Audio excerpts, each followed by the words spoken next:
Bienvenue sur Le Corner, podcast de l'agence La Source qui vous offre une vision et un éclairage unique sur l'industrie du sport et du divertissement.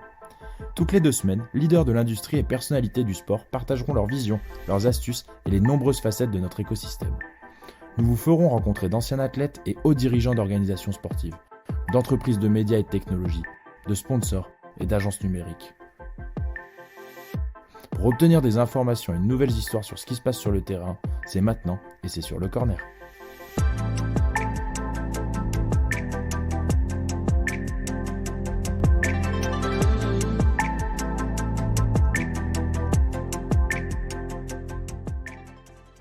Et Adrien, juste pour nos auditeurs, comment vas-tu ? Eh ben ça va très bien, le soleil brille ici à Aigle en Suisse, les montagnes sont enneigées, tout va bien. Bon, j'ai pas trop envie de te plaindre quand tu me dis ça quand même. Dis le Bordelais. Exactement. Adrien, on a l'habitude de poser une première question à nos invités pour tout simplement planter le décor. Est-ce que tu peux te présenter, s'il te plaît ? Ouais, alors Adrien de Chevenier, j'ai 39 ans, je suis l'heureux papa de 2 enfants et je suis en charge de tout ce qui est digital pour l'Union cycliste internationale, donc l'organisation fêtière du vélo depuis maintenant 4 ans. Ça fait déjà 4 ans que t'es là-bas ? Eh ouais. Ah, le temps passe, hein. C'est les années Covid, on n'a pas trop mesuré. On est tous tombés dans un espace-temps super bizarre et je me suis rendu compte que un peu comme pas mal de monde, on a anticipé, tu vois, c'est ça le talent des précurseurs, anticiper le déplacement hors de Paris dans des contrées plus vivables. Donc écoute, ça fait 4 ans. Déjà 4 ans. Nous, on s'est connus un petit peu avant. On s'est connus dans ton passage chez ASO pour différents projets, que ça soit le Dakar, le Tour de France, la Vuelta, etc. C'était passionnant. Tu connais aussi ma passion pour le vélo, donc je pense qu'on se retrouvait aussi pas mal là-dedans. Est-ce que tu es capable de nous raconter un peu ton parcours, sachant que là, on parle beaucoup d'organisations dans le sport, mais tu as aussi travaillé dans des organisations qui sont plus orientées dans le digital au global. Tu peux faire un peu ton parcours qui t'amène jusqu'à l'UCI ? Alors écoute, au final, ça fait 7 ans que je suis dans l'industrie du sport, mais à la base, j'ai fait toute ma carrière dans les supports digitaux au global, on va dire, que ce soit dans la banque en ligne, dans le recrutement, dans le marketing B2B2C, enfin dans tout un tas de différentes sociétés et structures. Ce qui m'y a amené, c'est un côté toujours un peu geek, bidouilleur entre guillemets, qui m'a pris assez tôt, mais je dois avouer que la relation au digital, en tout cas, c'est un peu faite par hasard, parce que mon stage de 3e, pour te dire à quel point ça remonte, c'était dans une maison d'édition en ligne. Je crois que ça devait être en 98 ou quelque chose comme ça, donc ça fait déjà un certain temps. Comment ? Qui s'appelait zeroheure.com, je sais même pas s'ils ont encore s'ils ont survécu, mais à l'époque on parlait déjà de e-book, de choses comme ça avant que tous les supports type Kindle et autres fassent un raz-de-marée. C'était déjà comme ça en 98, je me souviens de tout ça. Et ça a un peu défini le parcours professionnel. Mon premier stage en entreprise, c'était chez MSN quand j'étais en école de commerce, donc à l'époque où il y avait encore Windows Live, notamment Messenger avec les buddies. Envoyer des whiz. Exactement, j'étais celui qui définissait la durée du whiz. C'était un peu la belle époque. À l'époque, on lançait Windows Live Search, qui était l'ancêtre de Bing. Il y avait encore tout ce qui était blog et ainsi de suite. Donc c'est un peu à l'ancienne, on va dire. Puis au final, j'ai toujours trouvé que c'était un environnement chouette, qui bougeait beaucoup, qui était un peu différenciant par rapport à la masse de mes camarades d'école de commerce qui travaillaient dans le marketing. Et puis j'ai décidé de creuser et au fur et à mesure, me voilà. Bon, tu me laisses un peu sur ma faim, mais j'ai déjà des questions. Je vais rester sur ce côté, on va dire, avant sport, et puis on va rentrer après sur ton parcours ASO UCI. D'avoir travaillé dans d'autres secteurs d'activité, moi j'ai toujours un peu l'avis que dans le sport on est un peu lent par rapport à d'autres secteurs. Est-ce que c'est quelque chose que tu partages d'un point de vue maturité sur je sais pas, acheter des licences de software? Je pense que c'est beaucoup lié à la structure économique des organisations, mais c'est quoi ton avis, toi qui as travaillé au sein de ces structures? Effectivement, ce que tu dis, c'est assez vrai, c'est que en fonction de tes enjeux business, tu vas aller plus ou moins vite sur ce support. Typiquement, bon, pour la banque en ligne, je travaillais chez Fortuneo, c'est leur principal canal de distribution, c'est leur principal canal de collecte client. Donc il faut que tu sois à la pointe pour te lancer sur ce type de marché. Il faut que tu sois présent sur l'ensemble des supports pertinents. Il faut que ton service client en ligne il soit nickel. Donc oui, effectivement, t'as une maturité digitale qui est peut-être un peu plus avancée. Par rapport à certaines entités sportives. Après, je pense qu'il y a aussi vraiment un décalage par rapport au marché anglo-saxon versus le reste de l'Europe. C'est clair, et je pense que tu l'as vu un peu comme moi en faisant le tour des différents symposiums, différentes réunions diverses et variées sur le sujet du digital. T'as toujours l'impression d'avoir 4-5 ans de différence, ne serait-ce que par rapport à l'Angleterre. Donc je pense qu'il y a aussi cette culture qui est peut-être un peu moins présente dans les pays latins d'être toujours à la recherche du gain marginal, de la meilleure efficacité, de la présence sur le support qui va bien et ainsi de suite, de la compréhension de la data aussi. Et puis aussi je pense qu'il y a une adaptation du marché jusqu'à encore très récemment. Je trouve que la majeure partie des sponsors, la majeure partie des partenaires des différentes properties sportives étaient présents en particulier sur le digital parce que voilà, c'était une vitrine, mais il n'y avait pas encore forcément une grande compréhension ou intégration de tous les enjeux derrière tout ça. Donc c'est vrai que si le marché non plus te pousse pas à être à la pointe de la technologie, tu vas peut-être pas forcément faire les efforts qui sont nécessaires, mais il y a un gros rattrapage, je trouve, depuis 5 ans sur ce sujet-là. On voit que, en tout cas pour la partie qui me concerne, la valo des assets digitaux sur les properties sportives est de plus en plus élevée, ou en tout cas est de plus en plus clé dans les discussions et les partenariats. Donc ouais, effectivement, t'as un peu de décalage, mais ça se résorbe assez vite. Au final, on commence un peu à se retrouver à l'état de l'art assez rapidement sur le sport. Ouais, c'est un truc, moi, quand je partage cet avis, souvent, je me dis aussi que c'est quelque chose qui est nouveau dans le sport, c'est de avoir l'obligation, je dirais, de devoir faire de l'argent. Si tu veux. Alors, je le vois beaucoup plus dans le football où maintenant, les clubs appartiennent beaucoup plus à des fonds qui sont là pour des raisons économiques, plutôt qu'à des mécènes, ce qui était le cas il y a 20 ans. Et je pense qu'on amène aussi un nouvel état d'esprit au sein des organisations, finalement, à partir du moment où effectivement t'as des VC, t'as des fonds privés, etc., qui rentrent dans l'écosystème. Ça, j'imagine que ça change un petit peu l'aspect de nos travaux. Ah non, effectivement. Bon, après, nous en particulier pour l'UCI, on est une organisation à un but non lucratif, donc on n'est pas véritablement dans cette logique de monétisation à outrance de l'ensemble de nos assets. Mais c'est vrai que forcément, quand tu as une rentabilité financière qui est attendue de ta part sur l'ensemble de ce que tu peux développer, que ce soit en visibilité, sponsoring ou autre, oui, forcément, tu vas essayer de te rendre le plus beau et le plus efficace possible via tes supports digitaux. Ouais, d'ailleurs, dans ce que tu dis là, l'aspect but non lucratif, t'as connu l'inverse avant en étant chez ASO, but lucratif, mais t'as aussi un autre aspect, c'est que toi, ce que tu sers en tant qu'UCI, c'est des fédérations nationales, alors que ASO, tu vas servir un circuit et des teams privés, donc là qui ont aussi un objectif et notamment des gros enjeux en termes de sponsoring et de finances. Je sais pas par où commencer sur ce sujet, mais est-ce que déjà tu es capable de dresser un peu le tableau de quel est le métier d'ASO et quel est son objectif d'un point de vue digital, d'un point de vue accompagnement de toute cette structure, comparé à celui peut-être de l'UCI, et après essayer de faire ces différences?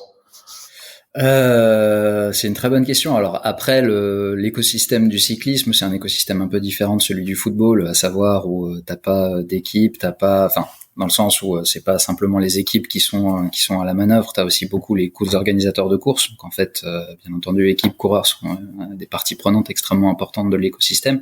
T'as les organisateurs de courses qui eux aussi sont prévalents, en particulier sur des épreuves de route. Bon alors après, nous, là aussi où il y a une grosse différence par rapport à ASO, c'est que leur principal property c'est sur du vélo route. Nous, à l'UCI, on a 10 disciplines.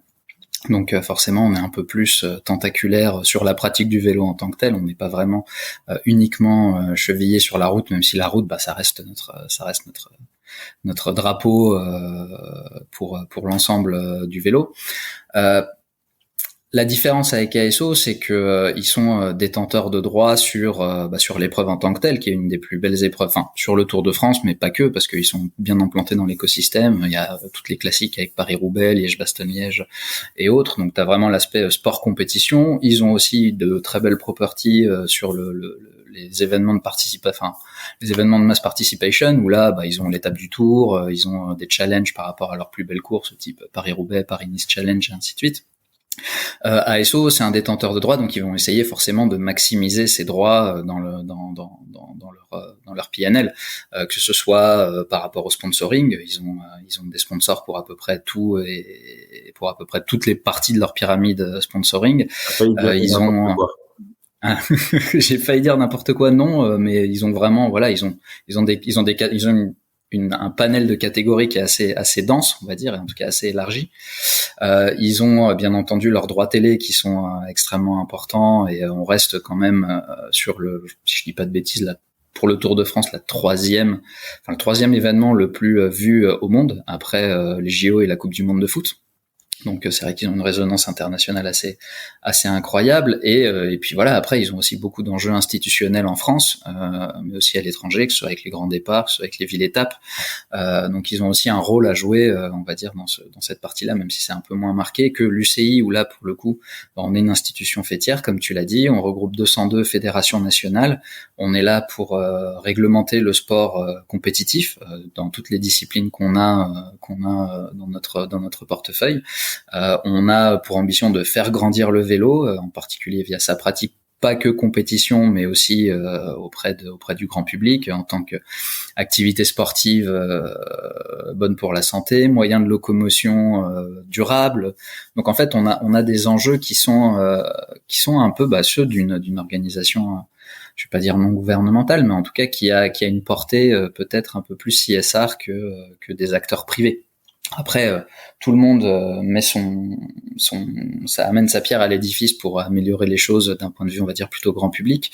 Je pense notamment à tout ce qui est fait côté, là encore, CSR par ASO. Il y a plein d'autres organisateurs de courses aussi qui font un peu la même chose. Tout le monde a pour ambition de réduire l'impact carbone des épreuves sportives cyclistes. Et puis voilà, il y a nous, c'est vraiment un de nos axes clés, qui est de promouvoir le vélo en tant que asset sociétal, et ça c'est peut-être un peu moins marqué dans un acteur privé.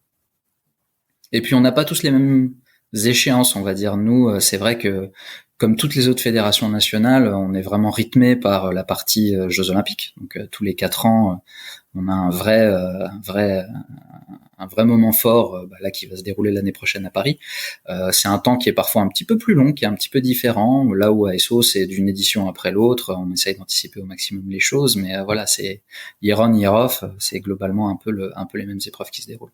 Et encore, vous n'êtes pas pour moi la fédération internationale la plus touchée par ce genre d'événement, parce que t'as quand même un championnat du monde chaque année dans chaque discipline, comme tu disais, t'en as 10, qui restent des événements super suivis. Alors peut-être un peu plus en France grâce au succès notamment d'Alaphilippe, mais je pense que vous n'êtes pas pour moi en tout cas la fédération la moins la moins impactée, ou la plus impactée par tout ça, quoi. Mais c'est intéressant de parler des JO, et on va y revenir, parce qu'effectivement, tu as des moments clés, et quand on va parler un peu de la structuration de l'UCI, je pense que ça peut valoir le coup de revenir sur ce sujet.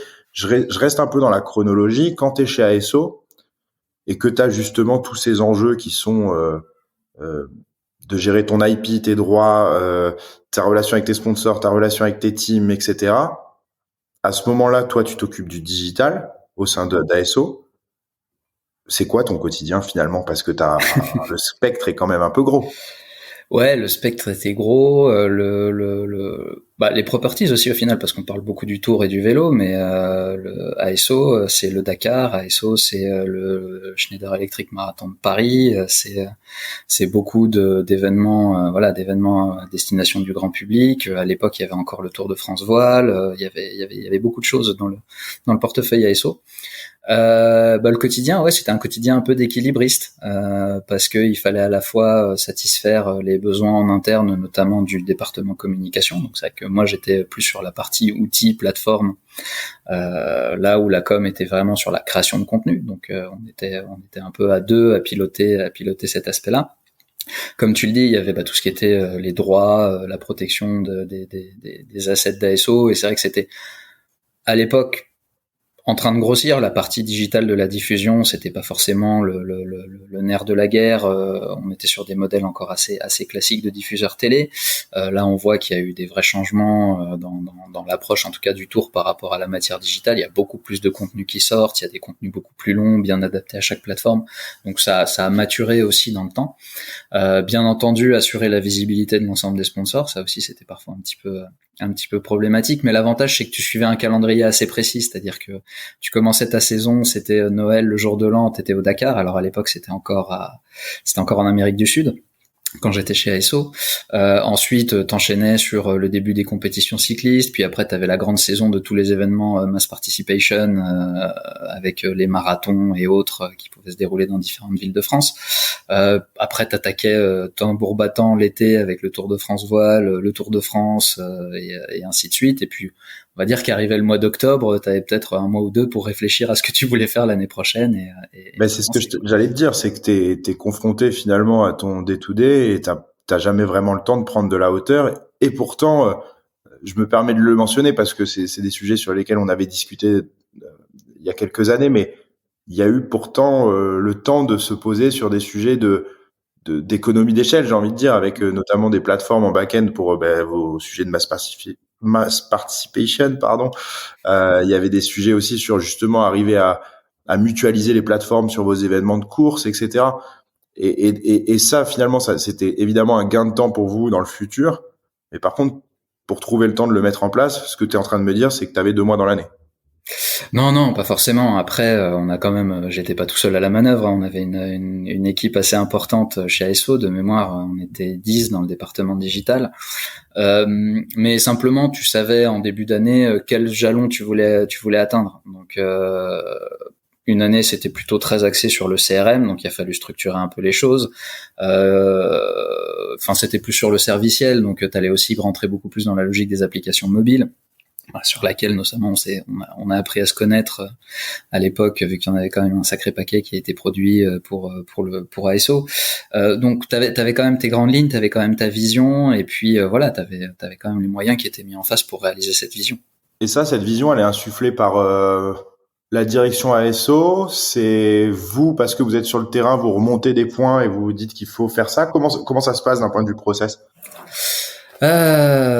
Tu me renvoies un peu en arrière, donc il faut que je me retrouve un peu par rapport à mon fonctionnement actuel. J'avais dit qu'avant ce podcast, je t'ai envoyé une ligne édito, mais j'allais pas la respecter. Non, mais t'as tout à fait raison. Maintenant, il faut que je retrouve mes petits dans ma tête. Non, alors effectivement, la direction nous donnait des grands axes, que ce soit le groupe Amaury ou le board d'Amaury Sport Organisation, puisqu'ASO fait partie du groupe Amaury avec l'équipe. Après, on était aussi force de proposition, c'est-à-dire que quand tu voyais qu'il y avait une certaine valeur ajoutée à développer un axe, typiquement le CRM, la data et ainsi de suite, je dis pas qu'on te donnait carte blanche, mais on te laissait les coups des franches pour aller explorer le sujet et apporter quelque chose de viable au comité directeur, ce qui était vraiment très très appréciable. Et puis voilà, après t'es toujours dans une logique soit d'amélioration des process, de gain d'efficience, de gain de productivité ou d'amélioration de ton portefeuille. Donc à partir du moment où tu montres aussi que ce que tu veux mettre en place coche au moins une ou plusieurs de ces cases, généralement t'avais l'appui de la direction. À ce moment-là, tu as un lien déjà avec l'UCI quand même si les intérêts peuvent diverger, tu as quand même un intérêt commun, c'est de faire grossir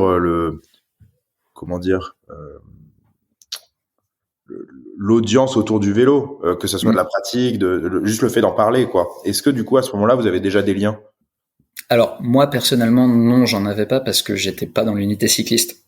C'est-à-dire que comme j'étais une fonction support, une fonction transverse, bien entendu le vélo c'était des grosses parties de mon quotidien, mais j'avais d'autres directions, que ce soit les motorsports, que ce soit les EGP, donc les événements grand public comme on les appelle chez ASO, qui venaient aussi nous solliciter pour les aider à grandir via le digital.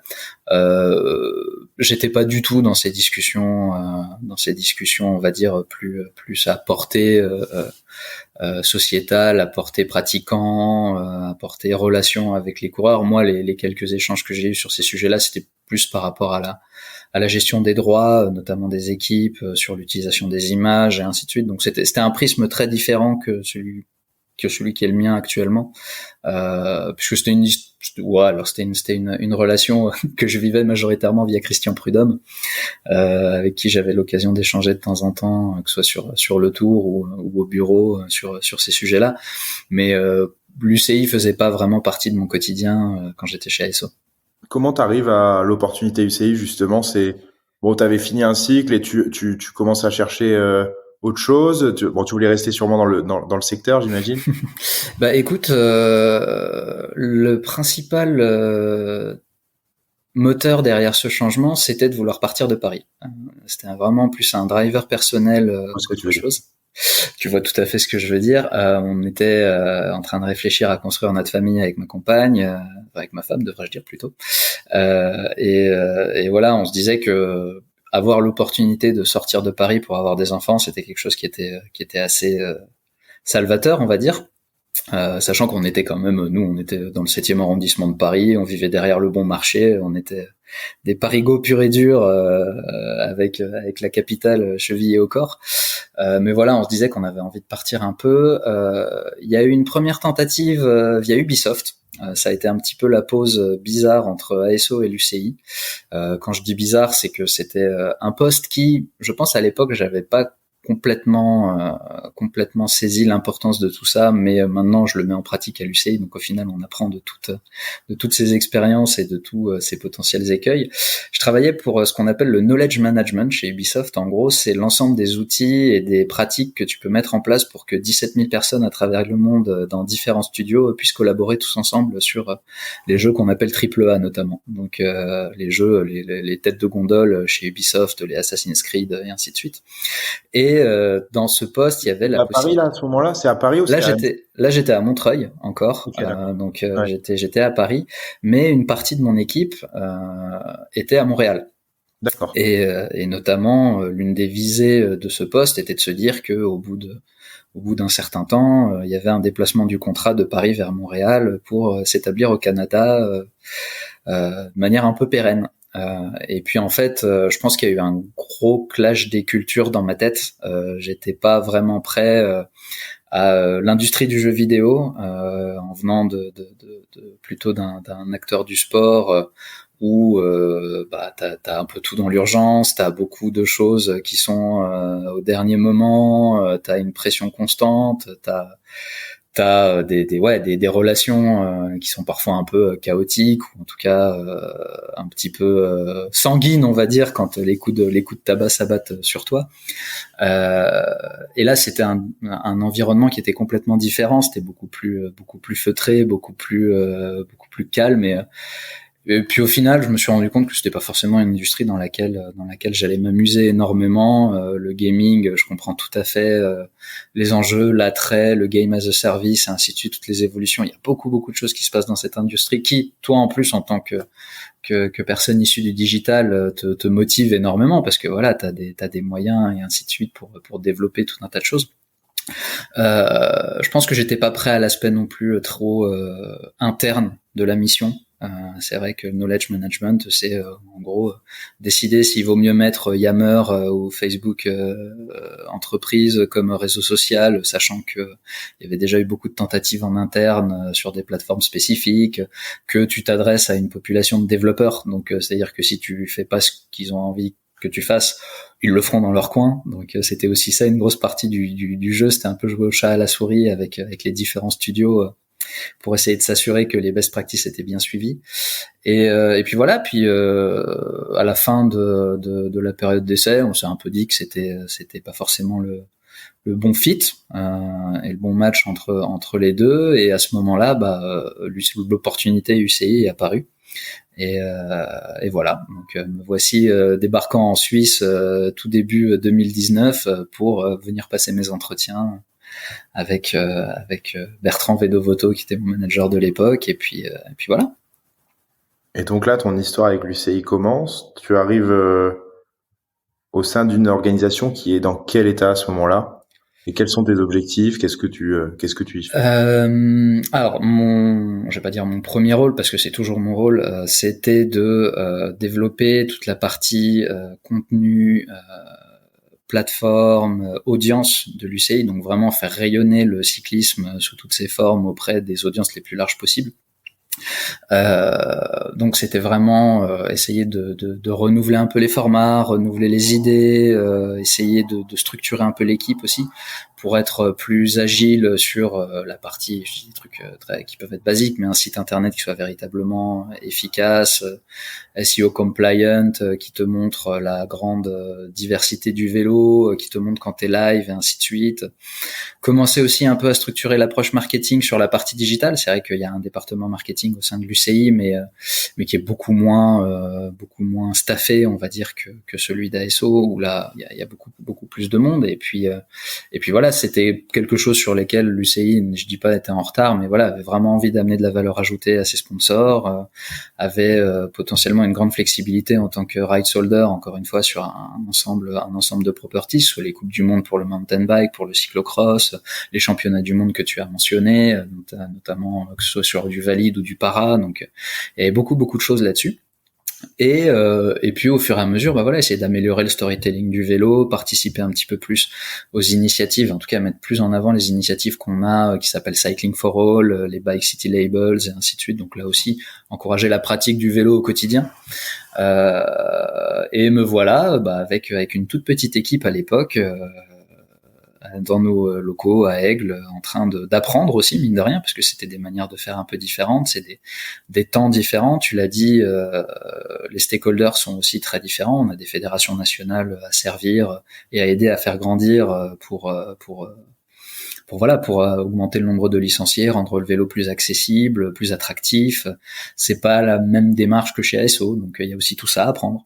Ouais, et puis c'est pas évident de positionner ta marque, si je peux encore parler de marque finalement, parce que ton but c'est de promouvoir le vélo plus que l'UCI peut-être finalement, mais ça doit pas être évident le positionnement entre dire qu'on a envie de promouvoir le vélo partout dans le monde. Il y a une belle histoire avec votre, je sais pas comment vous appelez ça en interne, l'académie, le training. Vous avez des athlètes maintenant qui gagnent des courses.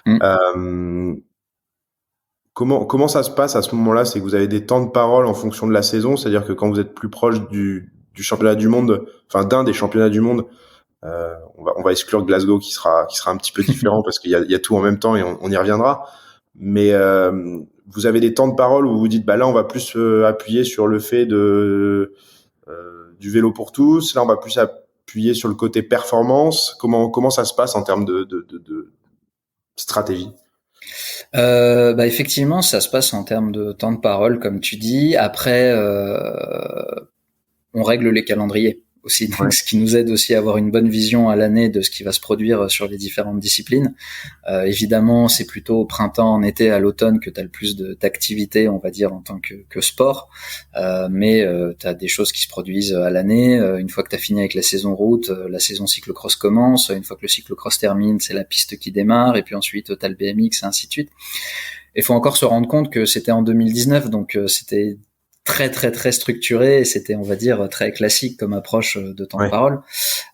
Tu l'as dit aussi, on a la chance d'avoir le World Cycling Center ici qui accueille des athlètes du monde entier, qui les aide à s'entraîner, pas que des athlètes d'ailleurs, des coachs, des mécanos, pour encore une fois professionnaliser au maximum la pratique sportive.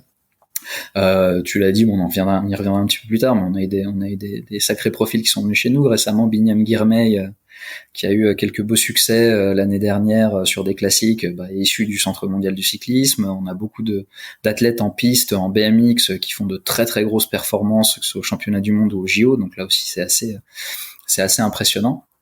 Et en fait, tu t'organises aussi par rapport à tes canaux de distribution. Nous, c'est vrai qu'on est très actifs sur les réseaux sociaux.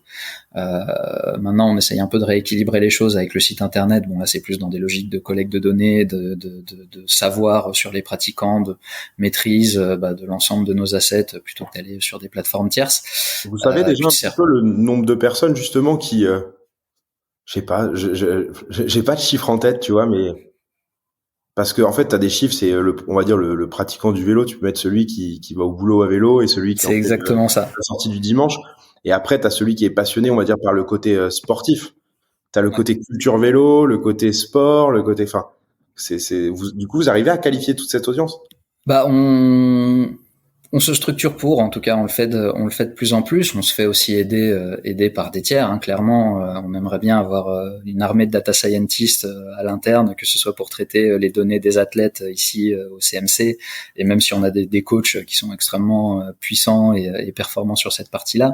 Même chose pour les données coureurs, enfin pour les données résultats de compétition et ainsi de suite. Où là, on a une énorme base de données qui est ce qu'elle est. Il faut qu'on la magnifie encore plus, et ça fait notamment partie de mes nouvelles missions au sein de l'UCI. Même chose pour les fans, même chose pour les enthousiastes, même chose pour les pratiquants du quotidien, pour les pratiquants amateurs licenciés. Voilà, on a de plus en plus cette capacité à savoir à qui on s'adresse, comment on peut les aider et comment on peut essayer de faire grandir un peu tout le monde. Je vais te donner un exemple. On a très récemment mené une étude avec une agence anglaise qui s'appelle Red Torch, sur l'ensemble de nos disciplines et properties et de nos chaînes réseaux sociaux. On voit la progression qu'on a eue depuis 2020. On voit quels sont les profils, on voit comment ces profils ont évolué, que ce soit les pratiquants, juste les amateurs éclairés, que ce soit les personnes qui suivent simplement l'actualité sportive, que ce soit nos fédés nationales et tout. Donc on essaye de plus en plus de rentrer dans cette logique, effectivement. Red Torch vous aide aussi pour tout ce qui est contenu, non? Il nous aide effectivement sur la partie TikTok. Là-dessus, c'était un petit peu un de nos chevaux de bataille 2020-2021, si je ne dis pas de bêtises, quand on a initié le truc. Et effectivement, là aussi, il faut être en capacité d'être assez humble pour te dire que t'as pas forcément le savoir en interne ou le temps ou les ressources, et que t'as des gens qui font ça très très bien, et il faut savoir aussi aller chercher à l'externe les bonnes personnes pour t'aider dans ta mission.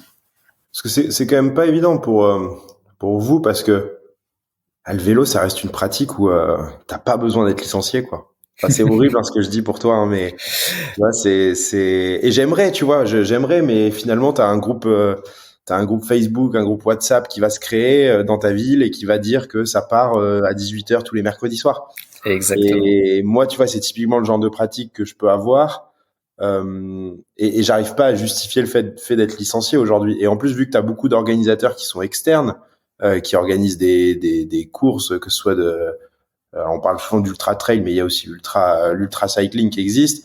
Toutes ces courses, en fait, c'est des prestats externes, quoi. Donc c'est dur d'arriver à composer ça. Donc est-ce que vous avez une volonté au-delà de la licence, de se dire on crée un ID unique, je sais pas, pour tous les utilisateurs, qu'ils aillent faire une course privée ou une course fédérale? Ça, c'est une question qui est déjà une très bonne question, bravo, qui est surtout une question qui est un petit peu épineuse, parce que comme tu le dis, ça fait appel à de nombreux stakeholders. Nous, clairement, on est une institution régulatrice, on travaille avec les fédérations nationales, c'est eux nos premiers interlocuteurs.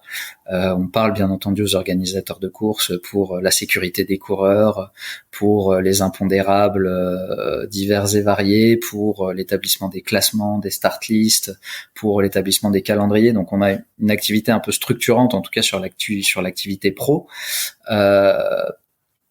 C'est extrêmement difficile d'essayer de se dire que tu vas trouver la martingale, ou en tout cas la solution qui fera que tu peux partager l'ensemble de ces données pratiquants, comme tu dis. Je dis pas licencié, je dis vraiment pratiquant. Quand tu es face à des acteurs comme Strava, comme d'autres qui commencent à émerger et qui sont assez regardants, on va dire, sur l'utilisation de leurs données par des tiers. Après, ça nous empêche pas de parler avec ces gens-là, notamment, je te le disais, sur Cycling for All, donc qui est un peu notre initiative, qui est clairement notre initiative de promotion du vélo pour tous, dans la pratique, dans la structuration des villes, avec la promotion des pistes cyclables, des écosystèmes un peu vertueux pour favoriser encore une fois le déplacement à vélo. Strava est une entité qui, elle, aide de manière anonyme à identifier les points de passage, les axes sur lesquels en fait les cyclistes se retrouvent, soit de manière un peu sportif entre guillemets, parce que tu le dis, t'as ton groupe ride et puis t'as décidé de te faire une petite boucle un peu sympa, de te rentrer dedans, parce que voilà, t'es avec les copains, t'as envie tu fais la course au panneau, donc voilà, c'est toujours un peu plus excitant qu'un petit ride tout seul ou même ton trajet travail maison quotidien. Mais voilà, on est aussi dans ces logiques-là d'approcher ces acteurs du marché pour essayer de voir comment on peut travailler avec eux. De là à te dire que on arrivera au saint graal d'identifier chaque pratiquant, chaque possesseur de vélo, et de savoir vraiment ce qui l'intéresse dans cette pratique et pourquoi il utilise son vélo et pourquoi il l'utilise pas aussi d'ailleurs, parce que c'est parfois aussi tout aussi riche d'enseignement. C'est une vision qu'on a, mais je pense qu'on en est encore un peu loin dans sa réalisation pure et dure. Ouais, et puis mais sans rentrer, tu vois, sans être dans un utopisme absolu, j'ai envie de te dire, pour moi c'est ok si ça vient de l'extérieur, comment dire, d'acteurs privés. Pour moi, Strava, ce qu'ils font, c'est génial et ça sert. Ma question, c'est plus de me dire, est-ce que toi, t'es capable d'aller capitaliser sur un Strava, sur un Swift pour la pratique sur Home Trainer, sur tout ça en fait, parce que ça te donne quand même des infos clés sur, comme on disait, la typologie de pratique, etc. Et peut-être d'aller chercher un peu plus loin sur le message que tu veux donner, parce que je pense que quand t'es l'UCI, enfin, pour le coup, c'est vraiment un avis perso, tu vois, mais pour moi, le vélo, c'est un peu, tu vends aussi un lifestyle, tu vois, derrière. Tu vois, tu parlais un peu de tout ce qui va être CSR, tout ce que tu veux véhiculer comme image. Ouais, au-delà de faire du vélo, bah oui, il y a un aspect écologique aujourd'hui qui est certain. Mais il y a, je sais pas, je pense que c'est aussi un état d'esprit de nature, de voyage, Clairement. de plein de trucs, tu vois. Et c'est pour ça que je me demande à quel point tu peux arriver à capitaliser un petit peu sur tous ces acteurs externes et qui sont nombreux, donc forcément c'est un peu plus dur. Bah en tout cas, nous c'est des gens avec qui on échange régulièrement parce que voilà, ils ont des manières différentes de voir les choses, ils ont accès à des informations différentes que les nôtres. Nous, c'est vrai que c'est majoritairement axé à date sur la partie sportive et sport pro plutôt. Mais voilà, je sais que c'est une problématique qui est commune aussi à l'ensemble des fédérations. Je repense à mes discussions que j'ai pu avoir avec mes camarades de l'UEFA, avec d'autres fédérations qui eux aussi ont des bassins de pratiquants qui au final ne demandent pas de licence.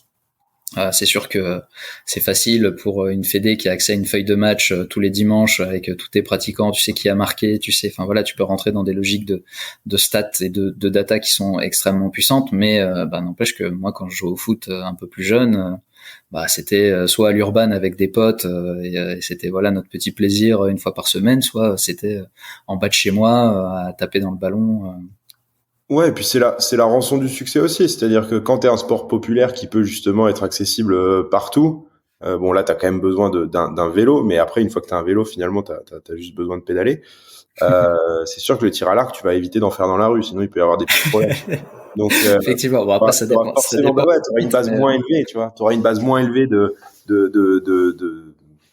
comment dire, de pratiquants non identifiés. Tous tes pratiquants seront identifiés, mais du coup, tu as une plus petite base aussi comment dire, d'utilisateurs potentiels de tes outils, etc., quoi. Donc, non, exactement. Et puis après, est-ce que c'est véritablement notre rôle de traquer tout le monde et ainsi de suite? Je suis vraiment pas sûr que ce soit la mission de l'Union cycliste internationale. Nous, ce qu'on veut, c'est que les gens soient sur des vélos et qu'ils en tirent le meilleur bénéfice. Après, que ce bénéfice soit quantifiable ou non, voilà, c'est aussi, comme tu le disais, par rapport à un lifestyle. Tu peux être tous les jours sur ton vélo, faire que 5 kilomètres parce que de ton travail jusque chez toi, ça te prend 2 kilomètres et demi, mais voilà, ces petits instants que tu auras eu à l'air libre. Alors, quand je dis à l'air libre, c'est à l'opposé des transports en commun ou de ta voiture ou autre, ne serait-ce que d'être un peu dehors et d'avoir une petite activité physique. Voilà, nous on est déjà extrêmement gagnants en ayant ce type de pratique. Et c'est ça qui est marrant parce que finalement, et c'est peut-être aussi parce que j'ai un positionnement encore plus au sein des organisations qui essayent de générer du business. Vous, il n'y a pas vraiment en fait de valeur empirique sur la mesure du succès. C'est que si t'estimes que ça parle un peu plus du vélo et que t'estimes que t'es plus dans les tendances, t'as un peu déjà gagné ton défi, quoi. Alors sur cette partie-là, oui. Après, nous, on a quand même des métriques, notamment sur la pratique sportive pro, qui font que on sait si on s'est bien débrouillé ou pas. Mais effectivement, c'est nous tout moment où un enfant monte sur un vélo et commence à apprendre à pédaler, voilà, c'est une victoire déjà gagnée pour nous, effectivement. Et je sais plus qui m'avait fait la réflexion quand je suis arrivé, j'avais trouvé ça assez marquant. C'était que le vélo, c'est le seul sport que tu pratiques quasiment de ta naissance jusqu'à ta mort. Parce que techniquement, l'impact sur ton physique est pas énorme. C'est pas comme la course à pied. C'est pas un sport d'impact sur le sol.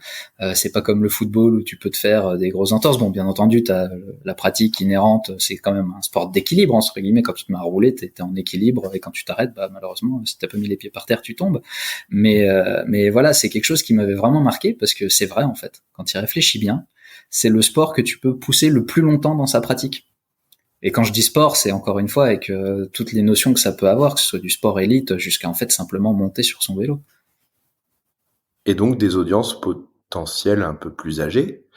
Et donc un défi aussi pour toi, j'imagine, dans le digital, parce que il faut mettre des outils à disposition qui visent un public et une tranche d'âge un peu plus large. Alors après, c'est un constat qui est peut-être un petit peu plus vrai sur certaines disciplines que d'autres. Notamment, je repense à l'espèce d'image qu'on se fait tous du Tour de France où c'est ton grand-père qui t'emmène au bord des routes pour venir regarder l'épreuve. Et puis, c'est aussi comme ça que je l'ai découvert. C'était chez ma grand-mère en Haute-Savoie à regarder passer le Tour. C'est comme ça que j'ai été un peu pour la première fois de ma vie confronté au vélo sportif, en tout cas pro. Concrètement, c'est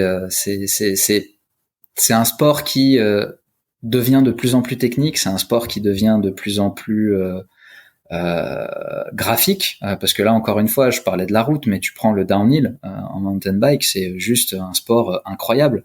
Et je peux te dire qu'en ayant été au jet dans le bowl d'arrivée quand Loïc Bruni franchit la ligne et que t'as 3 Français sur le podium, que honnêtement, je sais toujours pas comment on a réussi à survivre par rapport à la déferlante de personnes qu'on a vu sauter les barrières, arriver jusqu'au podium et ainsi de suite. C'était juste impressionnant et il y avait pas beaucoup de personnes, on va dire, de plus de 35 ans. C'était vraiment des jeunes shootés à l'adrénaline, qui idolâtrent les Amaury Pierron, les Loïc Bruni, encore une fois, les Greg Minard, tous les grands athlètes que tu peux avoir sur le downhill. Et honnêtement, là pour le coup, tu sais qu'il faut que tu ailles à 100% sur le digital parce que c'est comme ça que tu réussiras à te mettre en lien avec ses fans. Après, le sport plus classique, plus traditionnel de la route ou de la piste, il y a énormément de choses qu'on peut faire et qu'on est en train de faire pour essayer de les dynamiser, de les rajeunir. Là, je pense notamment pour la piste, qui est une des disciplines olympiques phares sur les Jeux d'été. On a monté en partenariat avec Discovery la UCI Track Champions League, où tu as un roster spécifique d'athlètes à la fois endurance et sprint qui s'affrontent sur des formats très très simples et très très compréhensibles. C'est un produit qui a été pensé pour la télé, c'est un produit qui a été pensé pour le digital, tu as des panneaux LED partout, enfin c'est juste hallucinant tout ce qui a pu être mis en place sur cette partie-là, et tu te rends compte que ne serait-ce que dans les personnes qui sont présentes dans les vélodromes, ça a eu son attrait. Enfin, tu viens voir un show, tu viens pas juste voir des coureurs enchaîner du Keirin, enchaîner de l'Omnium. C'est vraiment... Du coup, ça va avoir un impact sur les disciplines du futur, notamment dans les vélodromes. C'est-à-dire que tu penses qu'il y a des disciplines qui sont plutôt amenées à mourir à petit feu et d'autres qui vont se créer pour justement être plus adaptées au mode de consommation d'aujourd'hui? Honnêtement, mourir à petit feu, je le vois pas forcément parce que nous on voit dans les bassins de licenciés, bon là c'est vraiment le métrique qu'on a le plus simple et on voit des choses type le BMX Racing qui reste un sport qui peut paraître un peu confidentiel mais qui a un nombre de pratiquants hallucinant. Nous on a une semaine avant les championnats du monde, t'as une semaine qu'on appelle le BMX Challenge où t'as des gens de 6 à plus de 50 ans qui viennent s'affronter sur une piste de BMX. Et quand tu vois l'engouement, c'est 5-6 000 participants sur la semaine. Et pourtant, c'est un truc confidentiel, ça fait un moment que c'est là. Si je dis pas de bêtises, c'était dans les années 80 que ça a été lancé. Ça meurt pas du tout. Après, t'as d'autres disciplines qu'on a soit introduit carrément aux Jeux Olympiques. Le BMX freestyle, jusqu'à présent, c'était pas du tout représenté, ou en tout cas, c'était assez underground entre guillemets comme pratique, et ça a attiré pas mal de monde parce qu'on a bénéficié aussi de ce nouvel élan qui a été balancé par le CIO. Et on va lancer de nouveaux trucs. Par exemple, il y a une discipline qui nous titille à mort, ça s'appelle le snowbike. C'est du downhill sur la neige, c'est assez fou comme discipline. Donc là, on est en train de regarder pour structurer un peu, faire une Coupe du Monde, un calendrier et ainsi de suite. Mais tu te rends compte que tu as des pratiques incroyables qui peuvent émerger sans pour autant que ça ait un impact ou que d'autres soient délaissés, quoi. Ok, bon, faudra quand même que tu m'expliques un jour les règles du Madison parce que j'ai beau suivre. Ah ouais, non mais écoute, il y a trop de cyclistes qui sont en train de rien faire sur le vélodrome, j'arrive pas à suivre. Alors écoute, on se formera tous les deux au cycle ball si tu veux, mais mais Madison, je pense qu'on n'est pas prêt. Très bien. Écoute, moi, ça m'amène sur une autre question. On a parlé beaucoup de la pratique au global, etc. Maintenant, des compétitions. Donc, tu retournes un petit peu sur l'aspect sportif et tu as quand même insisté pas mal de fois que c'était quand même important et aussi le cœur de ton métier. Aujourd'hui, la structuration, donc vous êtes organisateur d'événements, c'est ça? Votre rôle ensuite, entre autres, et votre rôle derrière, c'est quoi? Du coup, c'est de mettre à disposition les résultats. C'est quoi le spectre exactement de l'activité du UCI sur les championnats du monde? En fait, nous, alors, si tu prends les missions de l'UCI, il y en a en gros 4-5 qui sont vraiment essentielles. Donc nous, la mission, en tout cas l'ambition principale, c'est de promouvoir le vélo sous toutes ses formes auprès de toutes les. Bon, ça, on est déjà pas mal revenu dessus. Nous, globalement, c'est gérer et promouvoir le cyclisme en tant que sport, mais sport de compétition, donc dans les disciplines qui sont dans les 10 disciplines qu'on a. C'est assurer. Donc il y a cet aspect organisationnel, réglementaire et ainsi de suite. Ensuite, tu as effectivement les championnats du monde. T'as les coupes du monde du CI et d'autres séries qu'on a pu en tout cas aider à structurer. Je pense au World Tour, au Women's World Tour et ainsi de suite. Et ça, c'est encore une fois à travers l'ensemble des disciplines. Donc on a parfois effectivement un mandat d'organisateur de compétition, en tout cas détenteur de droits par rapport à certaines compétitions. Comme je l'ai dit aussi, on a beaucoup en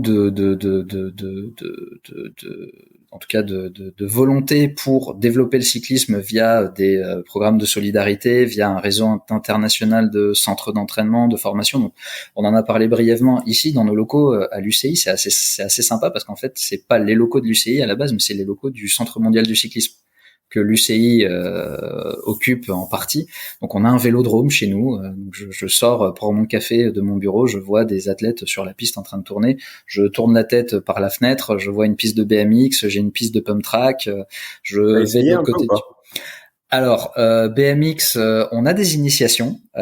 Simplement, je dois avouer que alors, je sais pas si c'est mon courage ou ma peur, on fait que j'ai préféré pas tenter l'aventure, surtout qu'on a des histoires justement de phases de découverte des salariés de l'UCI qui ont pas forcément bien terminé, ou en tout cas qui ont fini avec quelques os cassés, on va dire. Mais la piste, oui, on en fait très souvent. On a la chance d'avoir la piste qui nous est ouverte tous les mardis en hiver, donc t'as un certain nombre de membres du staff qui vient rouler. Donc voilà, donc nous on a quand même cette grosse partie de promotion, de solidarité et autres. On en a parlé beaucoup aussi.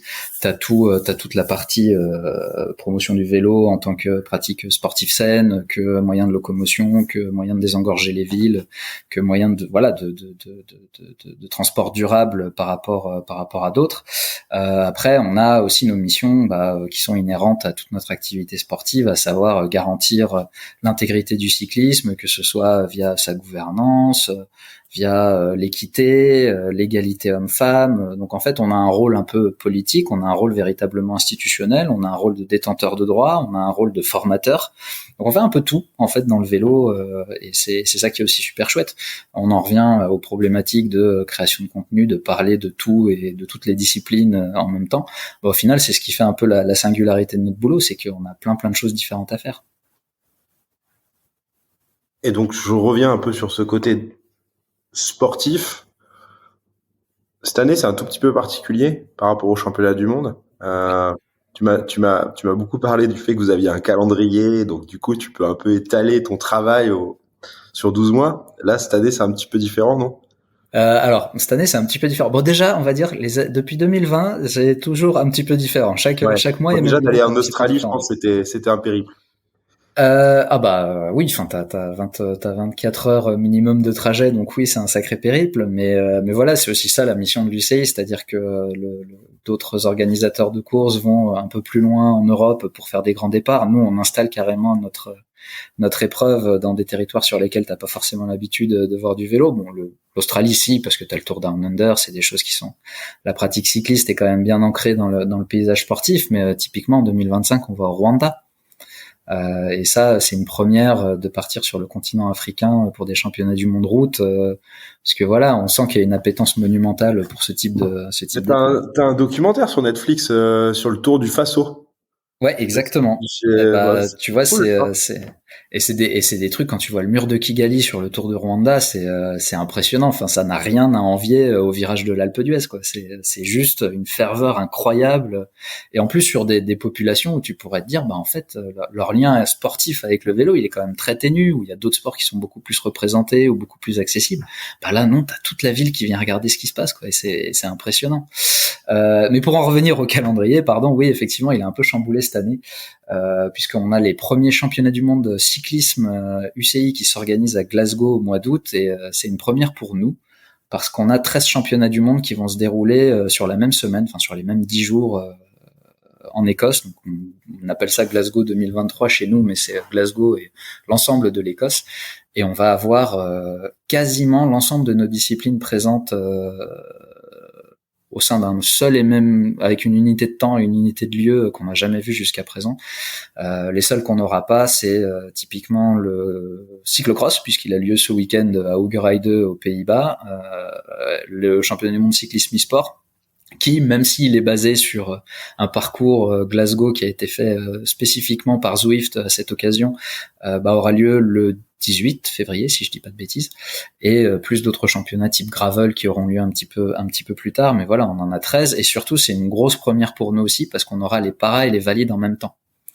Et ça, c'est un sacré challenge, et nous, c'est quelque chose qui nous tient extrêmement à cœur. On a beaucoup parlé du pratiquant et autres, mais voilà, cette pratique, il faut qu'elle soit adaptée à tous. Donc nous, le para, c'est quelque chose qui est clé pour nous. Alors c'est principalement para-route et para-piste, mais même chose pour l'égalité homme-femme. C'est des événements, enfin c'est des choses qui nous tiennent à cœur, et donc on est ravis d'avoir toutes ces épreuves mélangées et toutes ces populations d'athlètes mélangées en Écosse à cette occasion.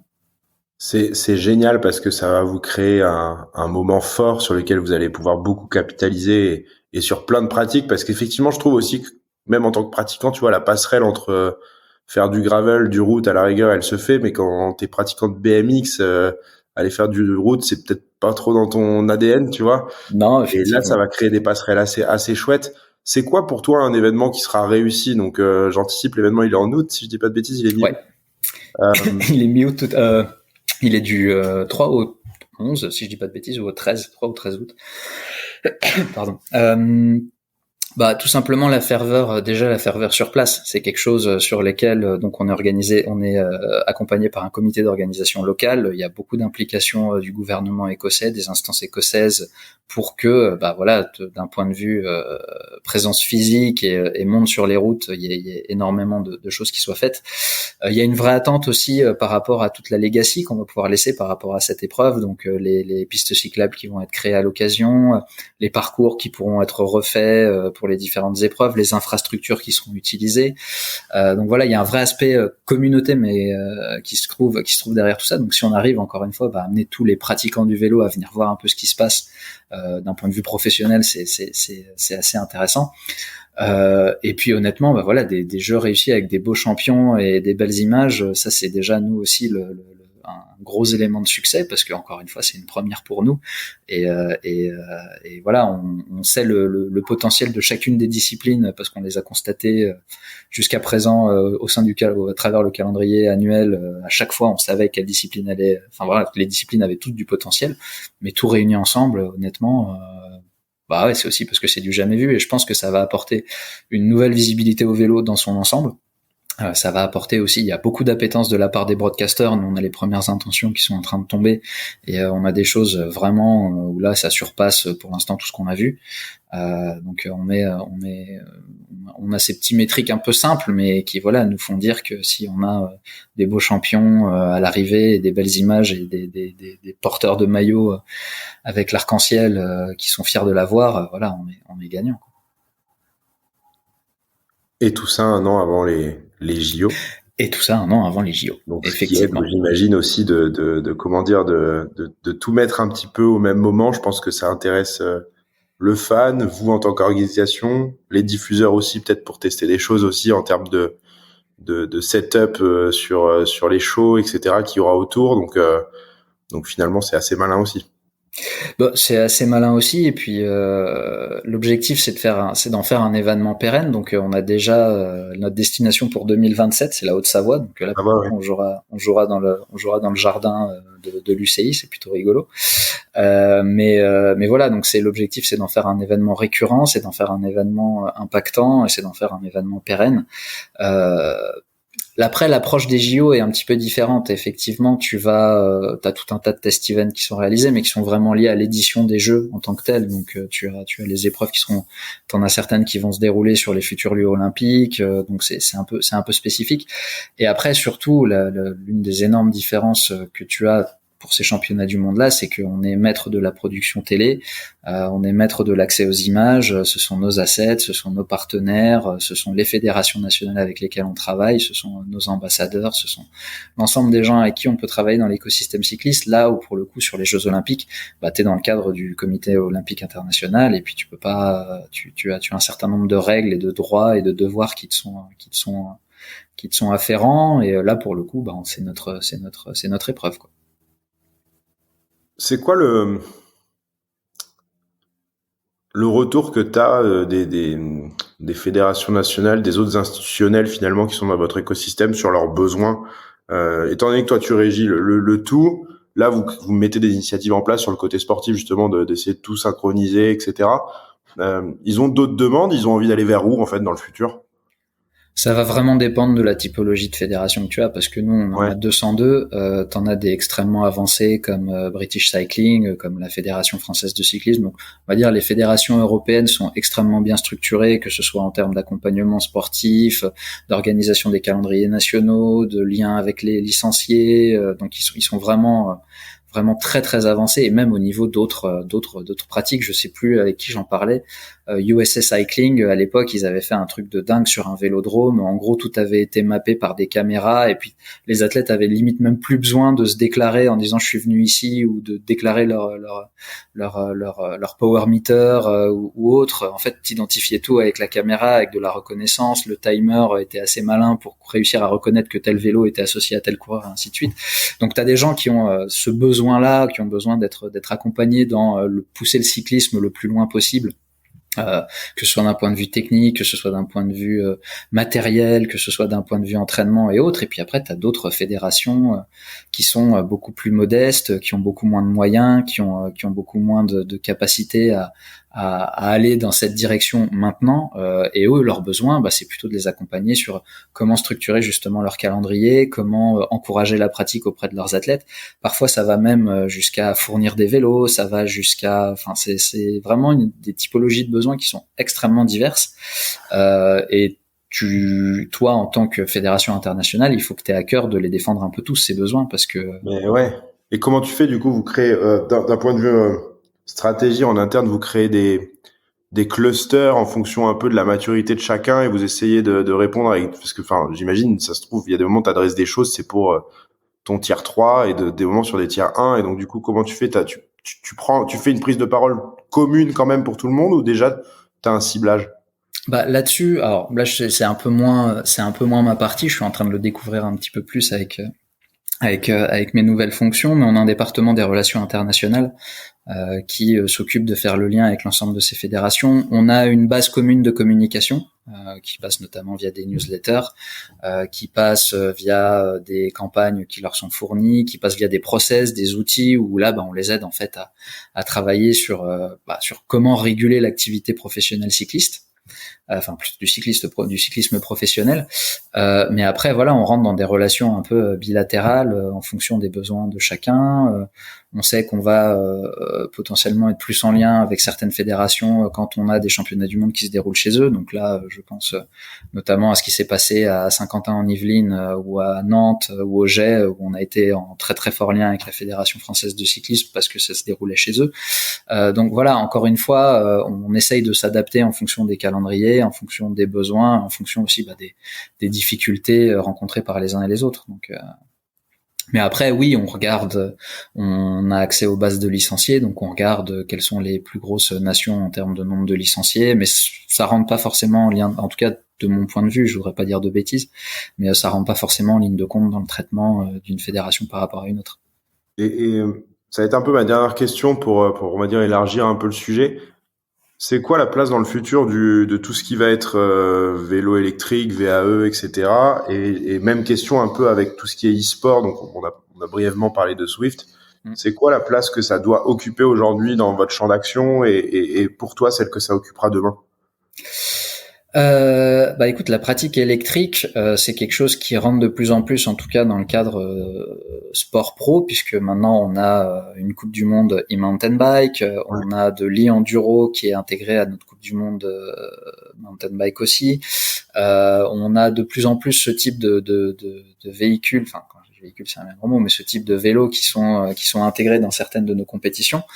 Après, nous aussi, on le voit clairement comme étant le moyen de démocratiser le vélo auprès du plus grand nombre.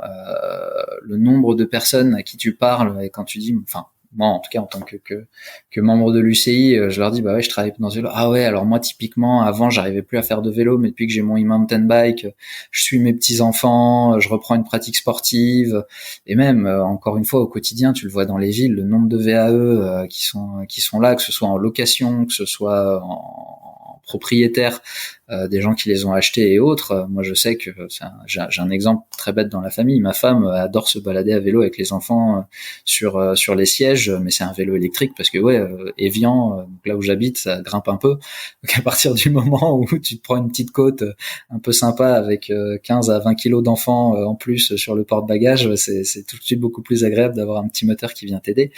Donc cette approche, on l'accueille de manière extrêmement bénéfique et c'est quelque chose qui voilà, encore une fois, qui aide à la démocratisation de tout ça, la démocratisation de la pratique du vélo, et nous on l'accueille avec plus que bienveillance.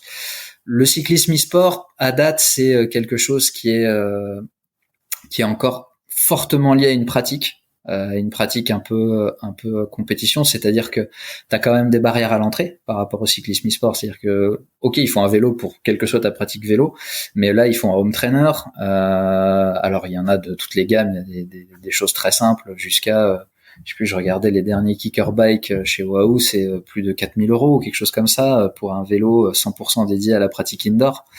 Donc c'est assez coûteux. Après, il faut que tu prennes une licence auprès de l'un des nombreux acteurs ou des nombreuses plateformes. Donc Zwift reste la plus grosse et c'est eux avec qui on organise nos championnats du monde cyclisme e-sport. Mais t'en as d'autres qui sont présents aussi sur le marché. Chacun a sa petite audience. Donc il y a un vrai aspect pratiquant un peu hardcore, on va dire à date. Mais ce qui est étonnant, c'est que les premiers champions du monde qu'on a eu sur le cyclisme e-sport, c'était pas des cyclistes pros, ou en tout cas, on se rend compte que des gens qui peuvent gagner les championnats du monde cyclisme e-sport peuvent ensuite devenir pros, sont pas forcément des pros en tant que tels. Donc ça ouvre aussi un petit peu plus le bassin de population pour venir nourrir nos équipes continentales, nos équipes World Tour et ainsi de suite. Honnêtement, c'est la gamification de la pratique. C'est quelque chose qui n'existe pas encore vraiment de manière démocratique au sein du vélo. Il y a très peu de sports en fait où tu te rends compte que l'e-sport en tant que tel est lié à une pratique physique. Si je dis pas de bêtises, t'as notamment le rameur qui se fait aussi de cette manière. Il y a très peu de sports où en fait ton avatar ou ta version e-sport sera propulsée ou sera dirigée par ton action physique. Quand on parle e-sport, on parle beaucoup de League of Legends, de FIFA, de Minecraft, de l'ensemble de ces plateformes qui sont des plateformes gaming. C'est historique, c'est normal, c'est comme ça. Mais il y en a très peu qui te demandent ça. Donc, on est notamment accompagné par le CIO sur cette pratique, puisqu'ils organisent les Olympic Virtual Series avec un ensemble de sports, pas que avec un entraînement physique, on va dire. Il y a de mémoire, il y avait un peu de virtual regatta, il y avait d'autres sports un peu plus classiques, en tout cas d'autres e-sports un petit peu plus classiques. Nous aussi, on a la chance d'avoir un président, David Lapartien, qui est président de la commission e-sport au sein du CIO. Donc, ça nous pousse aussi à aller un peu plus loin dans cette chose-là. Et puis, honnêtement, c'est l'un des aspects du futur du vélo. C'est se dire que cette pratique qui était un peu plus comment dire, Confidentiel. un peu plus confidentiel juste avant le Covid, a complètement explosé lors des différents confinements et voilà, donc c'est un aspect qui rend aussi la chose potentiellement attractif à des gens qui seraient pas montés sur des vélos à la base. C'est clair. Et la petite anecdote, je sais pas si tu as déjà essayé les courses Swift, mais en fait les mecs ils partent, ils sont déjà lancés et donc il faut être vraiment très préparé. Moi, j'ai décidé d'arrêter d'y participer parce que même si je me mets dans le groupe le plus nul, donc de mémoire les groupes D, avec les watts par kilo les plus faibles, je me fais quand même allumer dès les 100 premiers mètres. Et donc je me dis, soit ils trichent, et je préfère croire que c'est pas des mecs qui étaient du groupe D qui sont dans le groupe D, soit c'est vraiment que j'ai quelques progrès à faire, mais ce qui est aussi complètement jouable. Ça nous remet face à nos réalités. Ouais, voilà. Tu te rends compte de la difficulté d'être un cycliste professionnel. C'est clair, c'est clair. Non, écoute, c'était super intéressant de parler de tout ça et on va bientôt arrêter ce podcast parce qu'en plus on s'est tous les deux mis un hard stop pour cet épisode. On a l'habitude quand même de poser une dernière question à nos auditeurs, c'est si tu as des recommandations, que ça soit des livres, de la musique, n'importe quoi en fait qui t'inspire en ce moment et que tu as envie de partager avec nos auditeurs. Et puis moi, je vais ajouter juste une question un peu plus perso, si tu as des livres ou des choses sur le vélo à proprement parler, je suis preneur. Alors écoute, là pour le coup c'est pas du tout lié à mon activité professionnelle, c'est plus lié à mon activité personnelle. Comme les enfants ont 3 et 18 mois, autant dire que tout ce qui est télévision et écran a un peu disparu de mon quotidien depuis un certain temps. Cependant, je profite souvent d'être sur le home trainer pour regarder des séries, donc là j'attends de me trouver la foi et la motivation pour me faire le premier épisode de The Last of Us qui dure 1h20, mais ça veut dire qu'il faut que je sois 1h20 sur le home trainer, donc ça va être un peu dur à négocier auprès de la famille. Non, là dans les derniers livres que j'ai lus, il y en a 2 que j'ai beaucoup aimés. Il y en a un qui s'appelle 18.3, qui est un polar d'une romancière qui s'appelle Pauline Guéna, qui a en gros passé un an de son existence à la PJ à Paris et qui parle un peu, et qui s'en est servi pour construire tout un ensemble de personnages voilà, par rapport à la police et qui te montre un peu l'ampleur de la tâche, les difficultés du quotidien. Moi qui ai toujours beaucoup aimé les polars, j'ai trouvé que c'était assez sympa d'avoir cet ancrage très très réel. Et le dernier que j'ai lu véritablement, puisque j'ai fini hier soir, c'était Ma vie en t-shirt de Haruki Murakami. Donc le fameux auteur japonais d'un Q84 et que j'aime beaucoup parce que il a la capacité de te raconter tout un tas de trucs qui sont passionnants sur des petits détails du quotidien. Et en fait, là, dans le livre, t'as tous les t-shirts un peu catégorisés, genre les t-shirts de surf, les t-shirts avec des dessins d'animaux, les t-shirts promotionnels.